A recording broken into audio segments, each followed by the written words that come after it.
आपण शब्द पट्ट्या तयार केलेल्या आहेत. आपण कल्याणीला सांगूया की याच्यातल्या 3 शब्द पट्ट्या घ्यायच्या आहेत आणि त्याच्यावरून गोष्ट तयार करायची आहे. शब्द घेऊ, गोष्ट तयार करू. घे याच्यातून.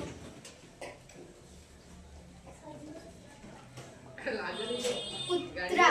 मला पहिला शब्द आलेला आहे कुत्रा.